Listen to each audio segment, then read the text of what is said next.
Slightly less locked down Britain, how are you? How was your first week back at work, those of you who had to go back to work? Now, no one is suggesting Boris has had an easy job, but some of the suggestions I've heard this week for a practical return to work for the peasants have been absolutely laughable. I'm one of the lucky ones. I get to stay in my house for another 6 months, and all I've got to do is question my life choices, existence, relevance, and ability to exist in the world in any meaningful way. I'm fine. Please make the demons go away. The demons that live in my mind. Please make the demons go away. The demons that scream all the time. I'm one of the lucky ones. But a lot of my family, most of them, back to work, back on the bus. Go on, in you go, meh. Through you go, meh, meh. In you get. We can squeeze a few more in there, meh. I've heard some absolute corkers this week from people who clearly don't live in the real world. Here are just some of my favourites. Okay, it's turned out it is quite difficult, after all, to social distance on a busy public transport system. No shit. How did you think it was? Listen to the instructions. Go back to work only if you cannot work from home, and only if it is possible to social distance when you get there. Travel by bike, walk, and if you absolutely have to, use public transport in a socially distant manner. And there's the problem, those of you who are saying the instructions are perfectly clear.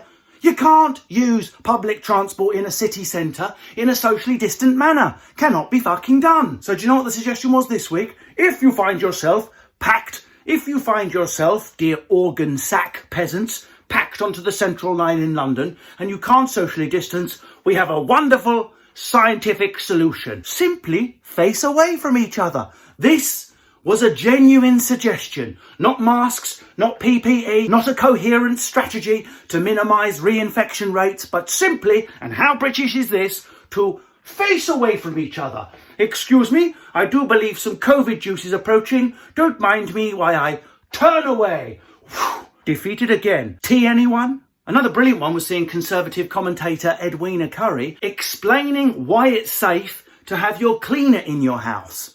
Ready? It's safe to have your cleaner in your house rather than your own mother or children because, ready, you won't be tempted to hug her. I've never ever been tempted to hug a servant, and therefore I find them quite clean to be around. Some of them do smell, so you might want to wear a face mask anyway. If the working class do approach you, it'll look like you're protecting yourself from infection, when in fact it's just to avoid the odour of their subservience. Thank you, sire.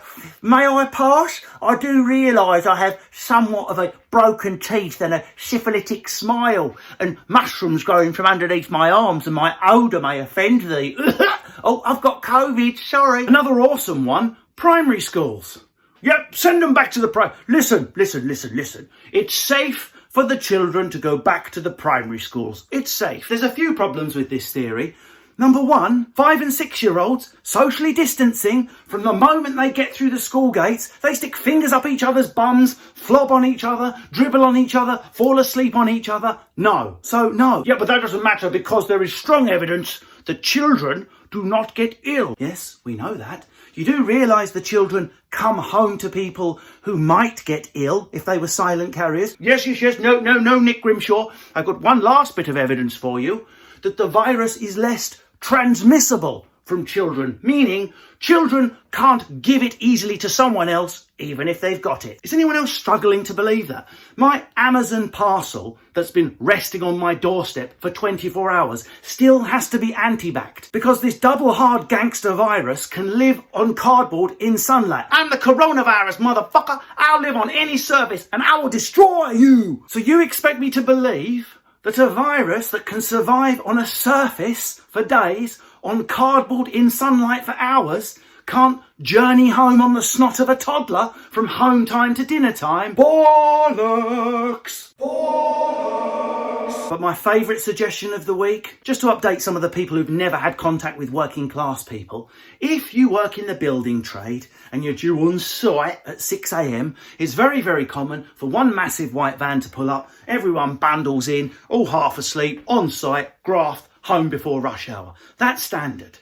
How are you supposed to socially distance if you're all piling into the same transit? And you know you have to turn up for your job or you might not have one when this is all over. This was the suggestion. Ready? Quite easy, quite easy. What we recommend is you get a bit of cardboard and make some partitions in the van so that you don't have to see each other. Do you think Gary the Builder is actually Beyonce? Yo driver, do you want to put the partition please? Gonna raise my partition please? I don't want to see the electrician please. Put up my partition please. And one last observation, it's a funny one really. Parcels. A note to our delivery drivers. Obviously the safe thing to do is to leave them by the door, knock and then retreat. We don't need to touch each other when we're collecting a parcel. I would just like to point out you don't need to throw the parcel from 12 foot away. Oi, ready? Kane, I've got one for you. Yeah, it's safer to throw the parcel than place it. Pretty sure COVID-19 can't be dislodged by wind as it flies through the air.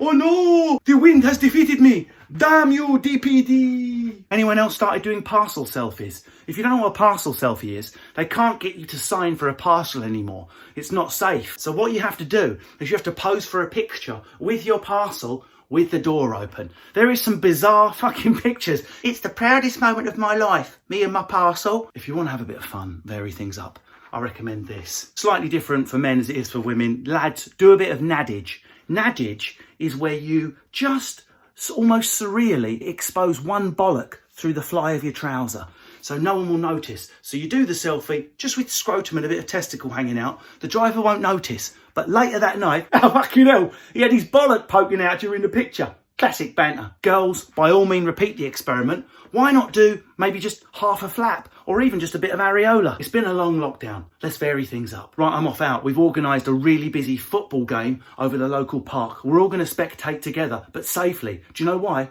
We're just going to all face away from each other, thereby avoiding all possible infection. Have a cup of tea, keep calm, carry on. Sorted.